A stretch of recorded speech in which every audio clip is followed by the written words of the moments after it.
On behalf of Littoral Communications, I, being one of the platinum sponsors of this seminar, welcomes you all to this esteemed platform.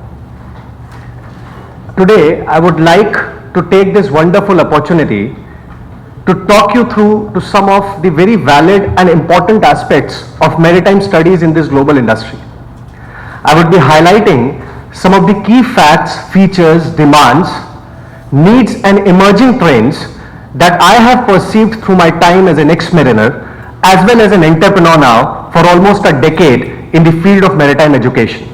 And I feel the need to put them forward through this esteemed platform in front of you all with a hope that can bring some change and adaptation to the ever-reforming section of education.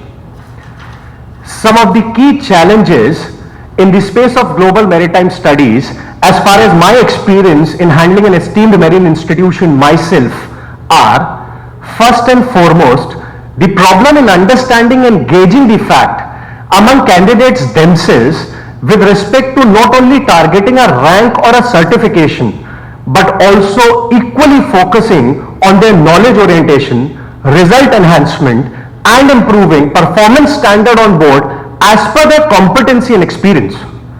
What I mean here is that a rank certification surely gives you a job eligibility, but knowledge with respect to practical application of subjective and theoretical aspects along with performance standard enhancement has a potential to give a candidate job survivability. And if any professional aspires to have a successful, reputed and ever-growing career in any industry, then one needs to work on these fundamentals as well. Second, the nature of maritime jobs which are majorly contractual, thus always demanding a candidate to take a difficult decision between his financial implications and career growth graph. And as we all know, human behavior in such difficult times is more often than not inclined towards managing the financial aspect first, whereby sometimes, even if unwillingly, but the candidate has to succumb to his career-oriented plans.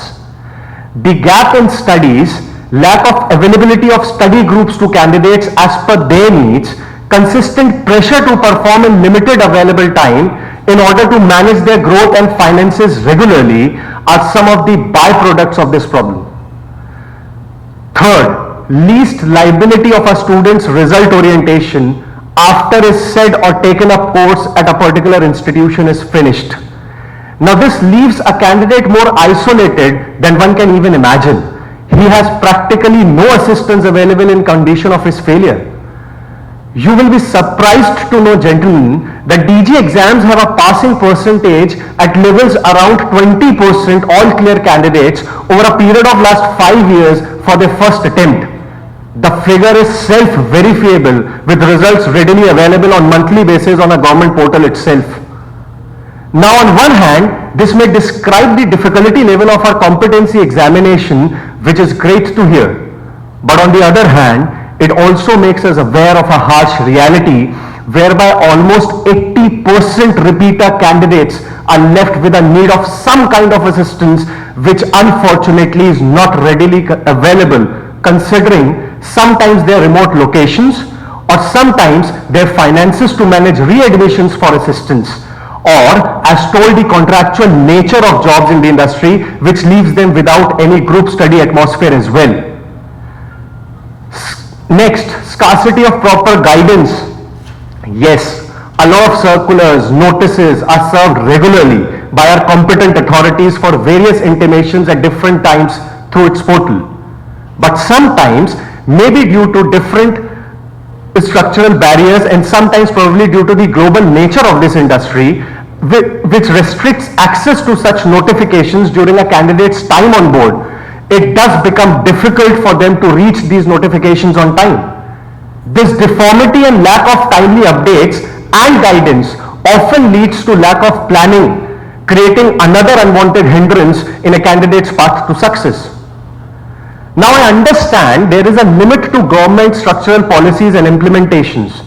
But what I'm trying to say here is that there should be some middle way which should be thought upon to serve the candidate better in these tough times and should be worked out by other reformers and torchbearers of this industry. Certainly, I would like to be called one such parallel who through my institution is trying to the best of my capabilities to bridge these gaps, and must say have been fairly successful by orienting over 2,000 competent careers into this industry for almost a decade now. Lastly, there is at some level lack of global perspective and approach. Ours is a globally enriched and connected industry. Over the years, the culture of limiticizing the aspect of impartment of education through limited channels is now seen to overlook the general growth orientation of the mariners at large. There are very few universities and institutions offering research programs and opportunities in maritime studies, covering a wide range of maritime subjects including ever-evolving automation, shipbuilding, maritime law, commerce and management. The industry is large and welcoming in terms of global reach and opportunities, and closely met with acceptance of global culture and also heritage at a lot of ends. But lack of educational outreach and opportunities often limits the span and options of a full-fledged, ever-growing career in our industry. That being said, I believe there is never lack of government policies and regulations. Our more than competent authorities and bureaucrats are always up to the task and put in the hard yards in the best possible manner to benefit the industry and its people. What needs to be worked on though is the implementation and awareness part of it. That is where the actual problem lies. We need to work together as an industry at large rather than only individuals to sort this one out. Here, I would like to put forward some suggestions that might be useful in this regard. We can make an effort to put all the important latest updated notifications, policies and amendments on our individual platforms, whether digital or at corporate levels, for all our candidates and associates to refer under due allowance from the concerned authorities. Probably develop an in-house system within the industry, collaborating with executives from different platforms and diversified networks, which may allow and follow a trace, track, read and spread kind of a structure to make the reach of some important notifications, updates and policies more rapid and large. Conduct various awareness programs and free webinars as per today's changing times, probably by incorporating some fixed pre-decided schedule locally at our institutions and companies whenever feasible, whereby a discussion on the recent amendments and concerned to candidate policies may be carried out, also utilizing the same platform for their inputs and perspectives, which might turn out to be important at some level for future policy and regulation requirements to meet immediate needs of our mariners. Well, here I must have to add the most reforming and probably the most thoughtful development and policy implementation that has completely changed the overall outlook of our maritime examinations in recent years by digitizing the entire process of competency examinations along with various sub-processes. The authorities and policy makers have to be thanked and their never-ending efforts appreciated from bottom of our hearts, as this has really ended the long and persistent problems of all our hard-working mariners. Also, this more or less proves my vision of a collaborative effort to serve and grow the industry at large, and a similar effort today is needed to improve our training and future growth modules to the best of our capabilities to probably put Indian mariners back at the forefront of the global maritime industry. To achieve this vision of ours, I feel there is a need of both futuristic approach and consistent evolvement in our present setup. Any industry's growth and global developmental contribution in the longer run depends on the quality of training and quality of its professionals at large. To achieve the best in what is available, we need to bring out the best in every individual serving at every level within the industry. And this prospect should be inculcated from the very start of the corridor of entry into this field itself. Hence, Our pre-C institutions have the most important role to play in this regard. The habit of achieving excellence is one that should be a part of training modules from the very start of one's career. Now I know every time effort should convert to result is more a myth than reality, but nothing should stop us from putting in this effort consistently for the larger good of our industry and more so for the consistent benefit of our fellow mariners. Here, I would like to put forward some suggestions with my personal experience and time spent with thousands of mariners at my own institution itself. First, an adaptation of conceptual learning rather than only focusing on passing an examination will benefit the overall growth of a candidate. Second, focusing on practical application of the subjective knowledge by sharing extensive and detailed experiences of related onboard incidents could work wonders in an individual's visualization and understanding the set topic. Third, relatable format of study whereby quoting examples of real life and common incidents that can help a candidate relate to a concept or its application by making one of his own experiences can prove to be path-breaking and never to forget kind of a module, thus enhancing his learning to another level. Next, for me, future is always byproduct of how we adapt and analyze our present. So, to be torch bearers of this global industry, we need to first accept ourselves that we still have a lot to improve. Improvement is not always a negative function or acceptance of our flaws, but sometimes, if thought upon well, it is also a desire to achieve something beyond one's full potential. And thus, it is only viable to keep on acknowledging deformities or deficiencies first, so that our future course of action accordingly may be more clearer and in motion with the changing times and approach of our ever-evolving global industry.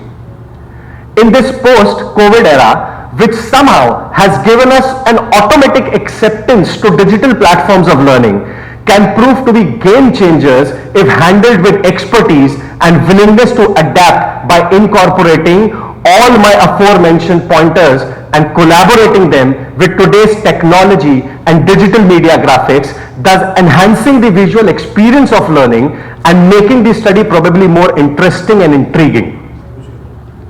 To start at a first of these many futuristic approaches and adaptations required in our field, I think our candidate from the very early age into this industry must be taught and made aware of various upcoming projects, programs, research works and commercial upgradations of the industry to give him a larger view of their future career orientation rather than majorly following a set normal of gradual rank upgradations and limited sailing perspectives.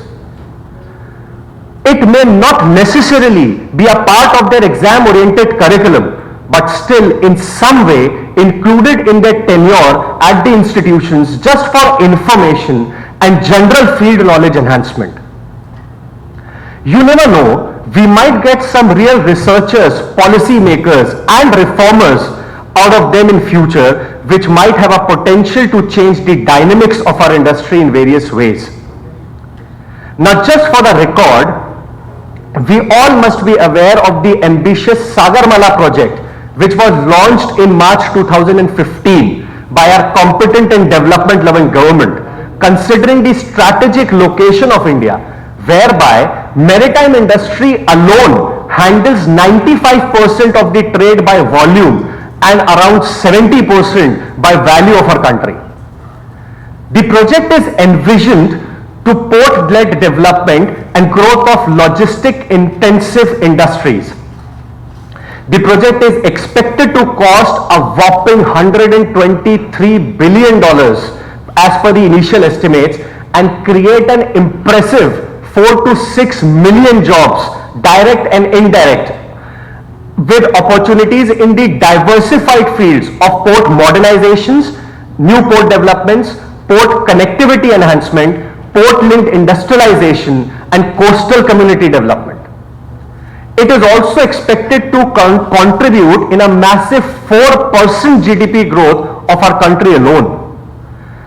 Taking this forward, a deep ocean mission program was passed in the cabinet in June 2021 to boost research exponentially in ocean and allied areas, and soon followed up by an inland vessel bill which was passed by Lok Sabha in July 2021 to boost domestic cargo movement at potentially lower rates.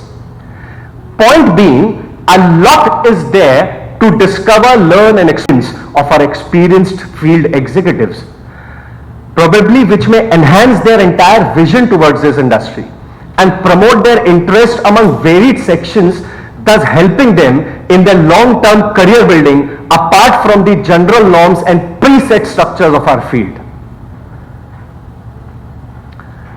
We at CMG have taken this into account, and probably you will be happy to know that even with our result-oriented approach and consistent focus on performance standards, we still make sure to talk on these sections with all our candidates in whatever time possible to enhance their skill set and vision towards their goals above and beyond their short-term task of competency examinations.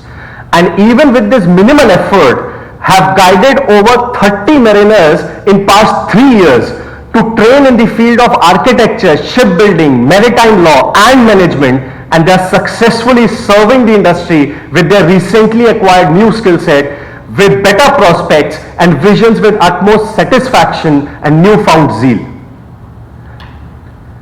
Now, to achieve all the preset goals and approaches, I believe virtual learning has a huge role to play in times to come. Though I must not say that it is a new platform of learning, but surely it has evolved to acceptable audience in recent times, especially in post-COVID era. Virtual learning brings some negatives on the table, like loss of that one-on-one touch, which is a plus with offline modules of study adapted and followed for years now.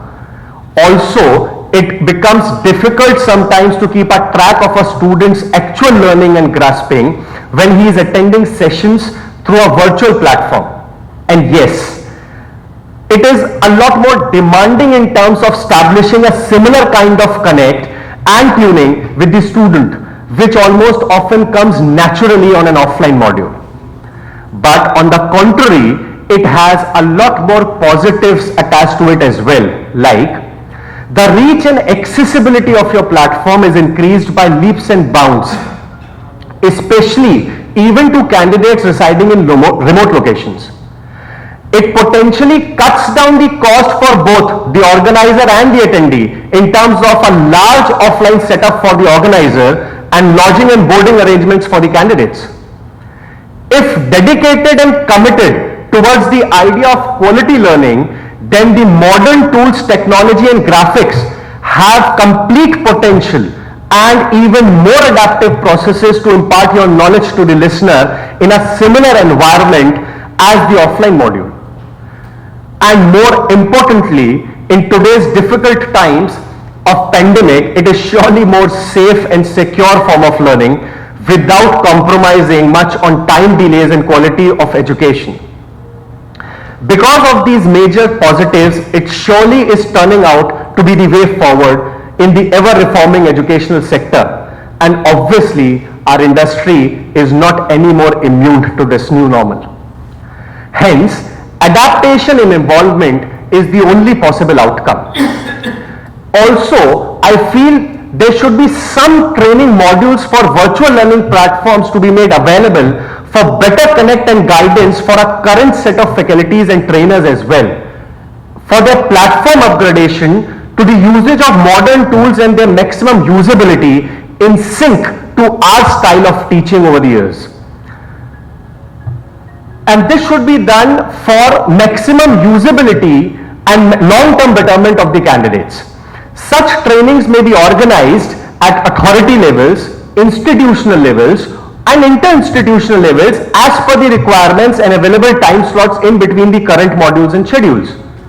The virtual learning being the more and more acceptable and easy to connect kind of a platform saving time, effort of application, being cost effective at both ends, and with ease of more reach and accessibility is surely here to stay, and thus all the more necessary to develop an ecosystem where not only candidates but also our respected educators collaborate together in order to create an environment of compatibility and acceptance whereby growth and consistent result orientation remains our primitive focus.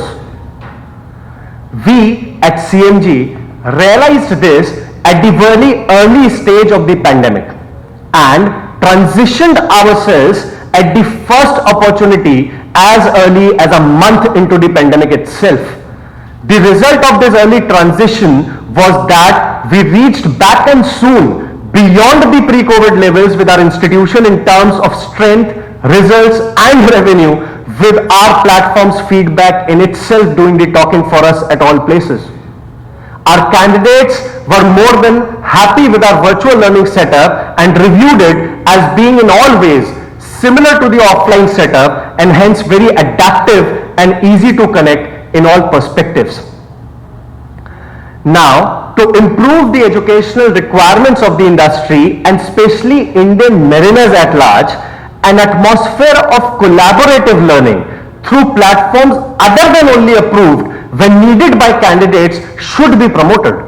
I think it is high time we accept the fact that education is a diversified and need to assist based kind of industry in itself and should not be limited to only few institutions.